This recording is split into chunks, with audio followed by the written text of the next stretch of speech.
So, John Urschel, I summon you here finally after months of chasing you, getting you past the statute of limitations, I suppose, for your testimony as to what it was like to be on the College Football Playoff Committee, who this past week came down with what feels like tablets from the mountaintop, declaring that, in fact, yes, number 1 Georgia is followed by number 2 Michigan, followed by number 3 Washington, followed by number 4 Florida State, all undefeated, and then Oregon, OSU, Ohio State, Texas, Alabama, all 11-1 after them. And so I want to get into how it is maybe that these decisions were reached, but first I need to explain who the fuck you are.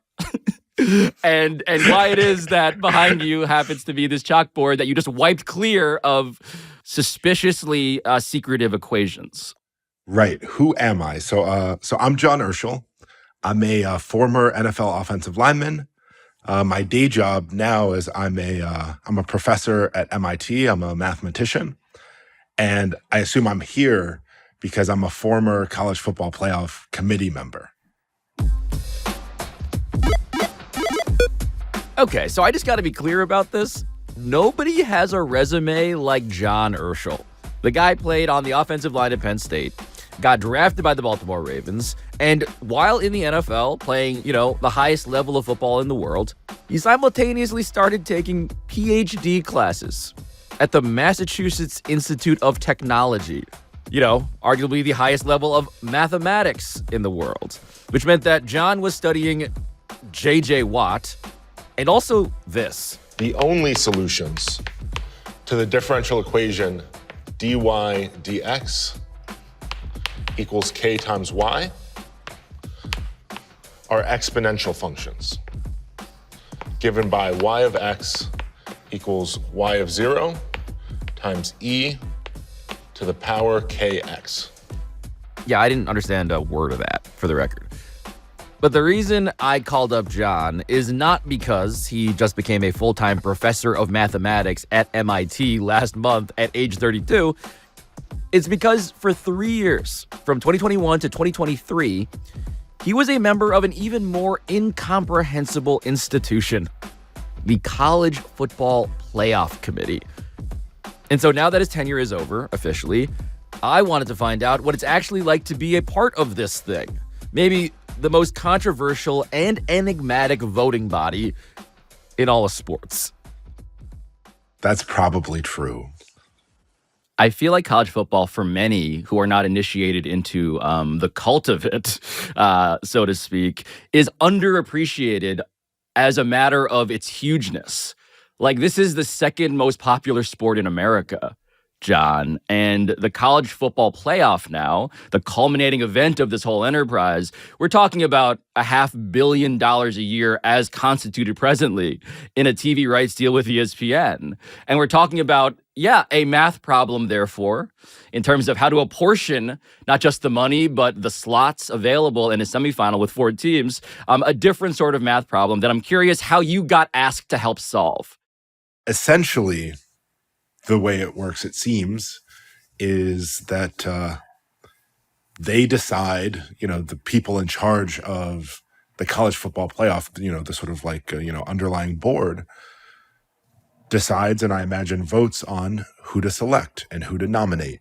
And you don't tell someone, oh, I'd really like to be on the committee. You don't ask someone. I just got a random phone call from Bill Hancock. And he introduced himself, said he was wondering if I'd be interested in being on the playoff committee. And I told him, of course, I'd be happy to. And that's how it goes. You just get a phone call and you say yes. This is not some glamorous thing. I think a lot of people, from the outside looking in, think like, oh, it's some incredibly secret process. It's some like insider, whatever. Some, very important people. No, it's just regular people. We're not getting paid to do this. It's not some extravagant sort of thing. And we're just there to watch football and try to make the best decisions we can.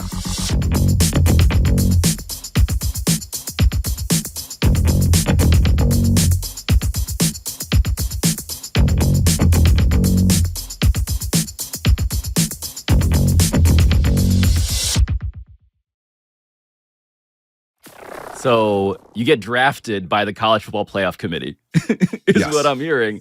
Yes, exactly. Is there a salary associated with being on the College Football Playoff Committee? No salary. We're all sort of doing this because we love college football, because we believe in the mission. With the sanities and the tribal fanaticisms of everybody who is living and dying on your decisions, also involved in this equation. And so Bill Hancock, for the record, the executive director of the College Football Playoff enterprise here, when he is asking you to commit time, what kind of time are we talking about? Because I want to get into just like, when you say there's travel associated, what the fuck does that mean? An incredible amount of time. From Sunday to Tuesday, I am not home. I am with the committee, and we are talking football. Where are you guys gathering? I don't know. I don't want to say, the where of it all. Come on. We don't need people like trying to hunt the committee down. But the point is, we all are meeting every single week, and we are having, very detailed and long discussions in person every single time before we output a ranking. And so it's a lot of time involved, a lot of travel, and that's not even including all the time you're watching football. It's less secrecy and I think more simplicity. And I really liked it. Okay. Well, now I drag you into the complexity.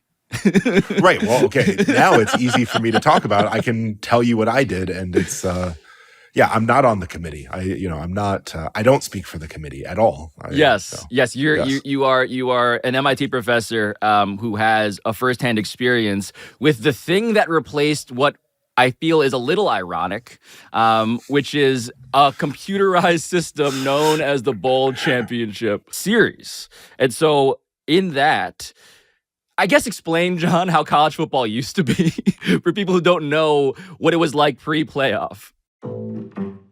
Way back when, they just used to see what happens after the bowl game, and then different media outlets would just vote on who they think the best team is. For decades, the national champion was determined by the AP poll and the coaches poll. The power that my people had was remarkable. Yeah, you had the Associated Press deciding who the national champion was. Then in 1997, the 6 biggest conferences joined forces to create the Bowl Championship Series, or BCS. In comes the BCS. The idea is, okay, you have all these news outlets, these people voting, people have opinions, they're biased. We need to centralize this, and we're going to centralize this and make this fair with a computer system that takes into account hard data about what is happening in the season. It always felt a little mysterious. People were always a little dubious of it. Yes. Especially because people always tend to doubt things that they don't fully understand or that's easily understood. And it was not easily understood, I don't think. I don't know if you've seen the movie Office Space, but I feel like everybody was trying to smash the photocopier because no one was thrilled that this robot was telling them actually what was what. I wasn't around when they were deciding to make this switch, but the powers that be, the people in charge of college football, the presidents of the universities and all these people come together and they say, enough of this BCS. Let's make a playoff. In 2014, after an outcry by many for more of a playoff format, the college football playoff was born. A playoff of 4 teams that are decided by football experts. Let's all get together. Let's set a formal criteria of how this is done and get a bunch of football experts to execute this vision. Now, I should also make clear, though, that when you refer to experts, it's not just people who know the game or played the game. It's people with skin in the game. Like what we're talking about here again is in the current constitution of this, a 4-team playoff. We're talking about a deal with ESPN that pays each Power 5 conference $74 million annually, with also $6 million on top of that for each team that is selected for the semifinal games. And so there is. Oh, gotcha. Well, I love how I am no, telling so you I this. know. Why would I know anything about Why would I know anything about the finances? Right. Of That's this? not your concern. But I suppose that it's relevant insofar as there are rules when it comes to who on the committee can debate whether one team or another is involved, because there are rules of recusal, right? In terms of like governing, oh, wait, you're the AD at, let's say, for example, Notre Dame. You cannot be in the argument about whether Notre Dame specifically should be ranked here or there. Yeah, I mean, of course not. And yeah, I mean, that's I think it's like that in any job. Like if I'm on some committee for, selecting someone for some math prize, if an MIT person comes up, I can't be in the room. I mean, that's just like, I feel like that's how it works for any job. And so just a sense of what I'm curious about too is just your sense of the argument, of the arguing over, I believe this ranking. I have my, because again, I need you to help explain what it is that you do as a committee in terms of like providing lists and all of that, like the mechanics of just how you replace a computer decision with a human decision. Yeah, there are 13 of us. We all meet every single week when we put out a ranking, and we vote based off principles. Conference championships won, strength of schedule, head-to-head competition, comparative outcomes of common opponents, and other relevant factors such as unavailability of key players and coaches that may have affected a team's performance during the season or will likely affect its postseason performance. The way that we vote on this generally includes 7 rounds of ballots through which the selection committee members first select a small pool of teams to be evaluated and then rank those teams. I didn't know about the money part of it that you were talking about. Yes, I'm sure there are financial things that impact the teams, that impact the conferences. Yeah. But at the end of the day, this really impacts the players. And so the difference between having a shot to play for a national championship and being on the outside looking in, going to whatever other bowl game, this is a huge difference for a player. And so, it's really, really important that we all take the time, we put in the effort, and that we try to make the right decision. I want to talk about the controversies, though, that you were in the room for, or the big one, which is, I think, a retrospective or retroactive controversy, maybe, which is the TCU question. Georgia Bulldogs bludgeoned their way to back-to-back. TCU, I mean, they got embarrassed so bad, I don't think those football players will show up for the rest of the semester. What's the question? The question is, did you guys f*** up by putting TCU in the college football playoff? Wasn't TCU in the championship game? I'm confused. I love that you have this reaction because I want to be clear about this, my disclosure of biases. I love going on NBC and doing this show, Morning Joe. Joe Scarborough is the host. Joe Scarborough is an Alabama guy. I was on with him on Monday. He said something along the lines of, what the f*** did the playoff committee do putting TCU, which got blown out 65-7 in the championship game, in this field at all? What a terrible mistake. The committee screwed up with TCU badly last year. It cost them ratings. It cost them credibility. It cost them money. I don't want to talk about, do I think in hindsight this was the best decision? Was that the best decision? I don't want to talk about the specifics of TCU versus Alabama. TCU beat Michigan. Is he screaming that Michigan shouldn't have been in the playoffs? I think he's actually... is he saying that as spoiler alert, have not been? It should be 4 SEC teams, I believe. I see. He thinks. Gotcha. I understand. But truly, like, when you're watching these games, there is this human impulse to be, like, vindicated by the results as opposed to your process.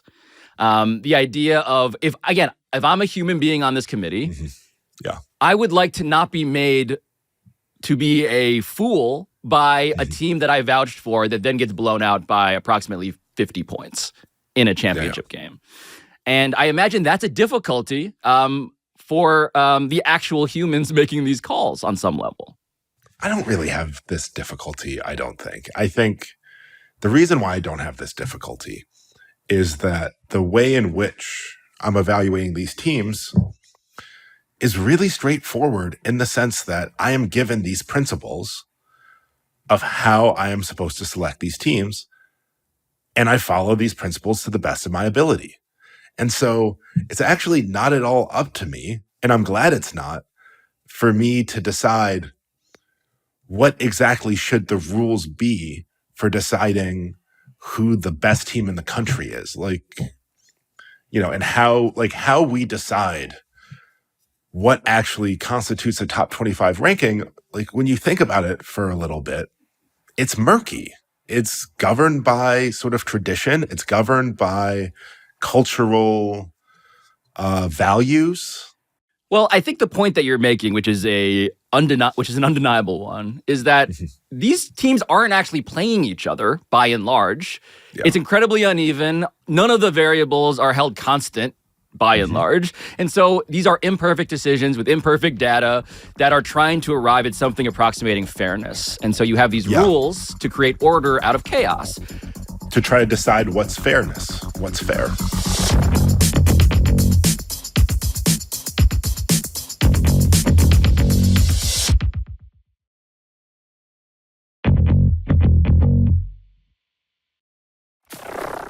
Is there a particular team that you fought for, that you remember, that you were moved off of because someone else had a perspective that was contrary to yours? I absolutely have. Okay, I'm not going to name a specific team because I don't need hate mail from that team. What do you look? The SEC is a totally even-tempered group. What do you mean? Yeah, I don't want to encourage, so I don't want to talk about the hate mail, the hate mail you get. Let's not focus on that. Were you already getting hate mail? You get some. Well, this is important, John, for me to understand. It was pretty mild on my end. Most of mail I got was very much along the lines of, you seem like a very honorable and respectable person. You have to stand up. Wait. You got hold on. You got the hate mail from people who are like, I'm not mad, I'm just disappointed. Yeah, I got the I'm not mad, I'm just disappointed mail. So my mail was very, very mild in comparison, I would say. But yeah, there were 100% instances where I come in, I have some opinion, I have some hypothesis about how I think this should go and why. And I start talking to other people. And whether, formally during this process or informally, when I get into town, maybe I'm grabbing dinner with someone, maybe, it's in the mornings when we're all having breakfast together, whatever it may be. And I start hearing other perspectives. Maybe I was focusing too much on certain aspects of them, but there was a key deficiency they really have that I didn't really hone in on just because I had a blind spot. Like, there was things that I naturally look at more than other people, and people with expertise in areas that maybe I have less in. This is helpful. Like, for instance, if I'm watching a team and, let's say I'm just making up an example. Yep. Ronnie Lott tells me, he has a different opinion on that team based off their secondary play. Then I'm going to go back and really hear what he says and try to think about that and really try to look at that.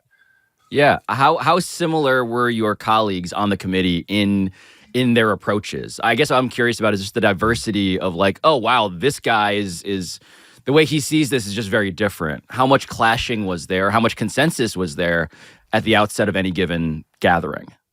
I think a lot of times, when ESPN is talking about the committee, or when people are talking about the committee, they're saying the committee did this, the committee did that, as if it's 13 people in a hive mind, all towards That's right. one sort of common belief.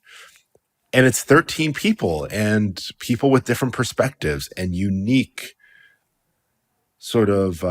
opinions, unique beliefs. And it's important that we have that diversity, because it's through that diversity that we are robust, that we don't have blind spots, that we really think these things through.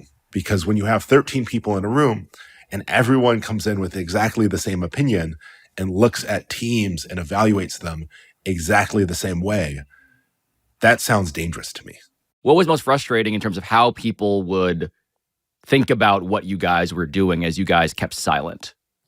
I wouldn't say frustrating. I think the one thing that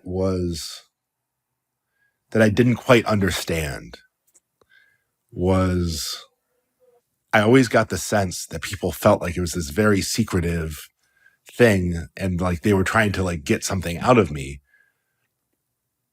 It's online. All the information, all our like the criteria that we use to evaluate the teams is online. The process we do is online. When we meet is freely available online.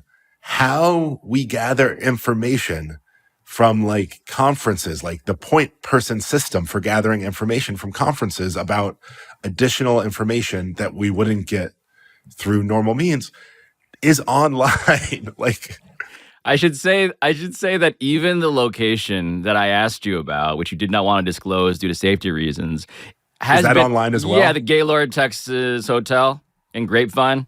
It's online. Yeah, the Gaylord Texan, excuse me, that's also online. Online.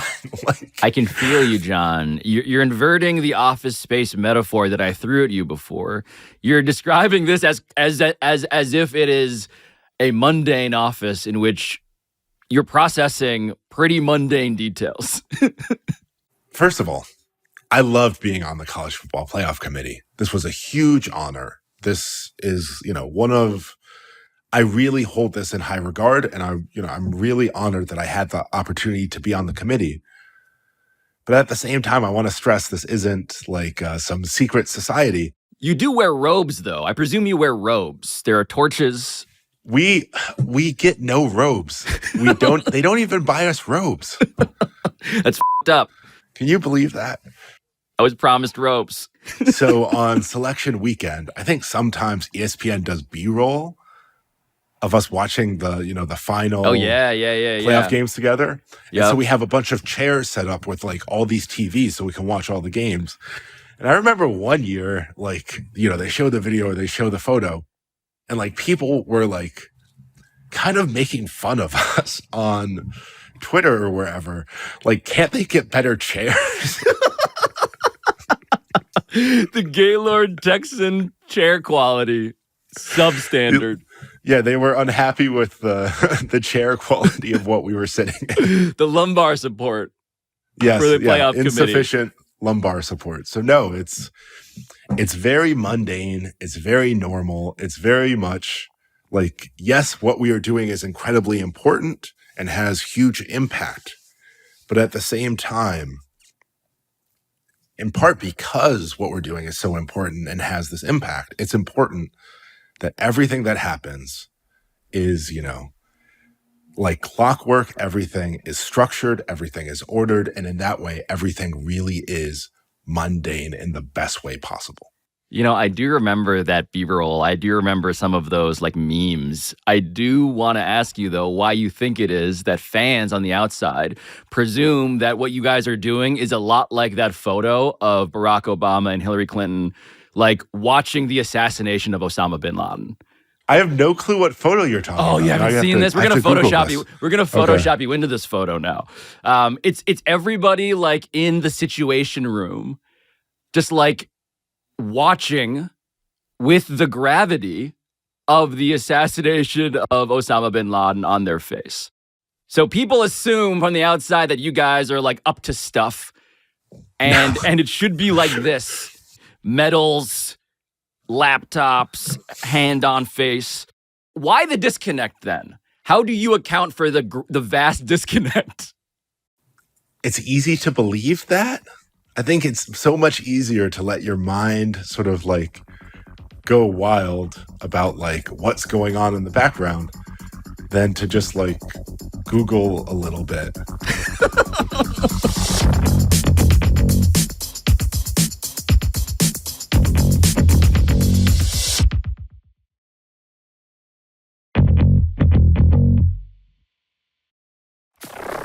I don't know how much you're paying attention to as MIT professor full-time now to like the college football playoff rankings now.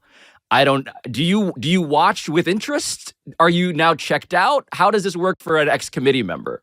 I have 2 small kids at home, and, I'm teaching, and How dare you? The class I'm teaching right now, I kind of overhauled it, so it ended up being a lot of work. What's the name of the class you're teaching, John? It's like an upper level undergrad class on numerical analysis, it's like pretty much solving problems from continuous math using a computer. The BCS. Exactly. In other words, BCS for undergrads. It's a class on the BCS. Yes. But I do want to explain that there are some inflection points in the current. So to catch everybody up, we're in the penultimate ranking right now of the college football playoff. Of the ultimate 4-team. Exactly playoff. right. Yes. Exactly right. And so we have the top 25. And just to explain for people who don't know or even give a shit about this, some of the interesting kind of issues that have to be hashed out here. So, for instance, the top 4 teams are all undefeated. For people who aren't familiar, it's Georgia number 1, Michigan number 2, Washington number 3, Florida State number 4, all 12-0 teams, followed by Oregon, OSU, Texas, and Alabama in that order, all 11-1. And there is a looming nightmare here, John, which you're already laughing at, because you imagine what the committee must be feeling as they watch Georgia play Alabama this weekend. For the DraftKings and YouTube audience, John is sticking his tongue out with the relishing of a guy who does not have to actually make this decision.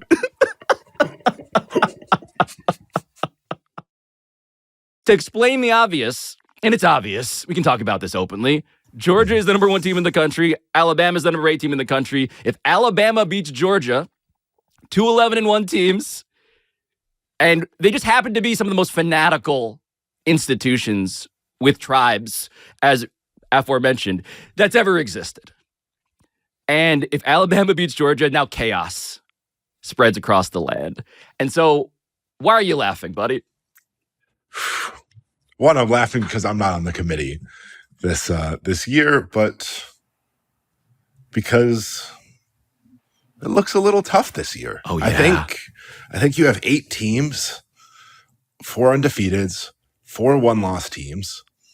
You have 3 of those one-loss teams playing in championship games. Yes. And I'm pretty sure, though I haven't really checked the statistics, it must be true. This year must be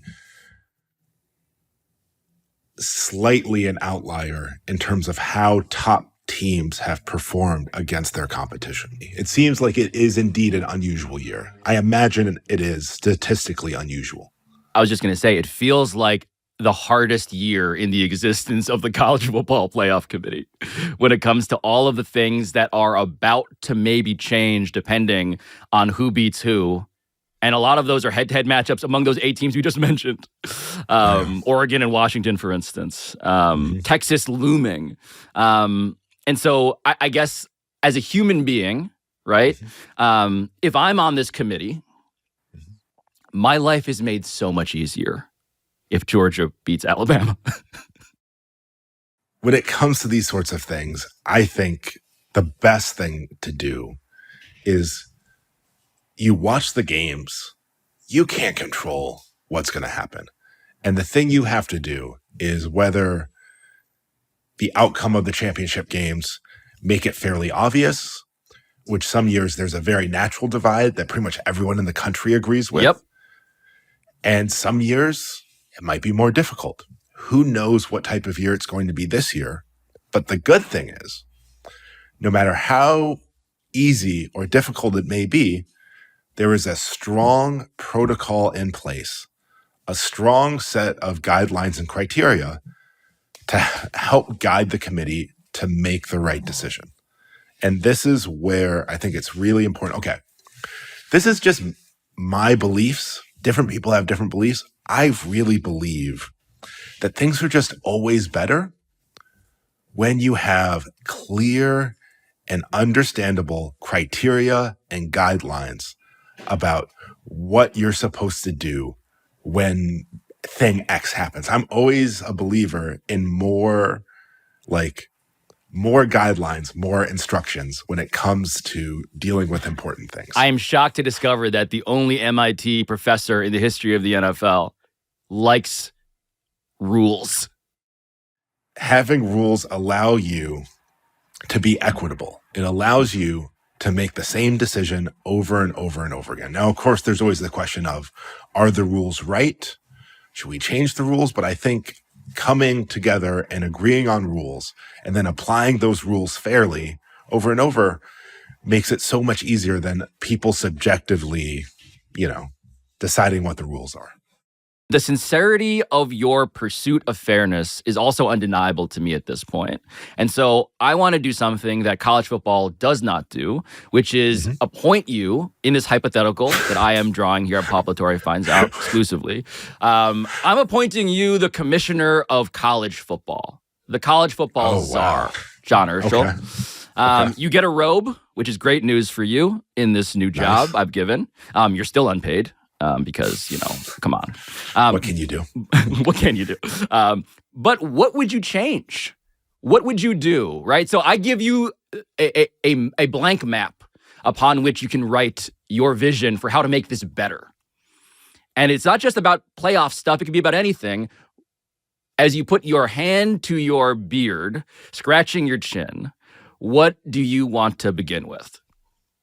Promotion and relegation. Oh, there it is. There's no question. Promotion and relegation. I don't know how you would do this now that the Pac-12 has sort of is 2 teams in the Pac-2. Yeah, I don't even want to go down the rabbit hole of how depressing that is. So you mourn that? I strongly mourn that, but I have a job to do. and my job is I am going to institute promotion and relegation. So what we need to do is we are going to tie some Power 5 conferences with Group of 5 conferences. Group of 5 teams will go up. Power 5 teams will go down. Cincinnati is doing very well. Congratulations. You are going up into whatever conference you are tied to. And you get to play in that schedule. Maybe, you win the Sun Belt, you get to go to the SEC next year. Wow. Okay, so wait, just to be clear for people who don't get this, right? Power 5 is the ACC, the Atlantic Coast Conference, the Big 10 Conference, the Big 12 Conference, what used to be the Pac-12 Conference, the SEC, the Southeastern Conference. Group of 5 meaning Conference USA is the American Athletic Conference, the Mid-American Conference, the Mountain West Conference, the Sun Belt, as aforementioned. And you do this, and in that way, you reward teams for performing well, and teams that are in Power 5 conferences that maybe people on the outside looking in, the American team says, oh, we could beat that team that's at the bottom of the Big 10 or the bottom of whatever. You get a chance to. Then we have a system where everyone can move up. And then you have some playoff system, let's say, by taking the top teams of these 5 tracks. Maybe you add 3 at large and you have an 8-team playoff at the end. And I think it would also make it more exciting.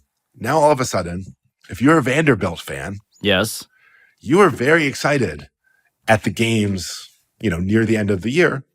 You are fighting against relegation. Every single year in one of the Group of 5 conferences, it's not just winning the conference. It is incredibly high stakes. You are fighting to go up. Something happens.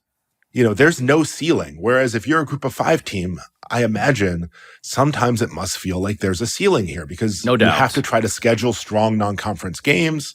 And if you can't schedule strong non-conference games, it's tough. Right, because you're not incentivized. Let's make a direct path. Yes, the incentives, what you're addressing are the incentives right now for a Power 5 team to risk a loss to a good Group of 5 team, which they generally don't want to do for obvious reasons, because the College Playoff Committee, by the way, beyond determining fairness, is also, as aforementioned, apportioning fees from this TV rights deal to the Power 5 in a proportion that is grandly in excess of the Group of 5. And so, John Urschel, what you are doing as commissioner of college football is saying, this whole 12-team college football playoff, that's cute.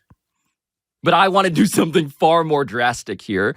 It would never happen. It could never happen. But I think it would be great. I want to see this world. I want to see you in this robe making this making this radical change. And I also want to see the hate mail that you're about to get. Who would hate a promotion relegation system?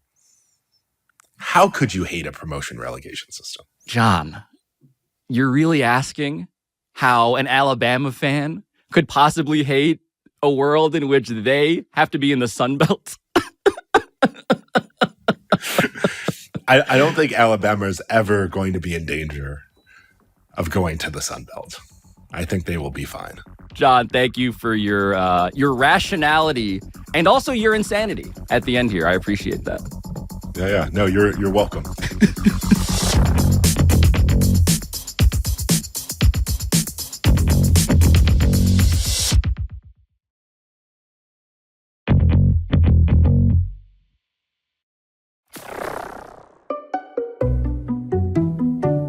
So what I found out today is that every jury, every committee should be so lucky to have John Urschel on it. Because you'd probably heard me at various points shamelessly try to mine him for the untold secrets held in the little black book of the Illuminati cabal of American sports. And only now do I realize that I probably should have tried that on like one of the 7 financially conflicted athletic directors who were serving alongside John on the college football playoff committee. But John, I mean, it feels safe to say this now. The only MIT mathematician to ever play offensive line in the NFL, probably the worst person on the planet to try and sneak something past when it comes to breaking rules.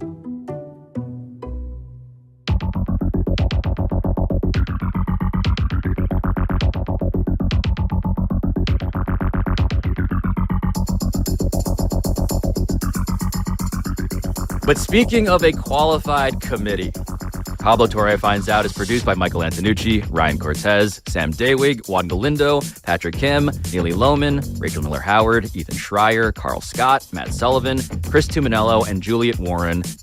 With studio engineering by RG Systems, post-production by NGW Post, our theme song, as always, by John Bravo. And the phrase that I'm left with at the end of this week that I found out is hoop bird. Thank you to David Sampson. I will see you next week.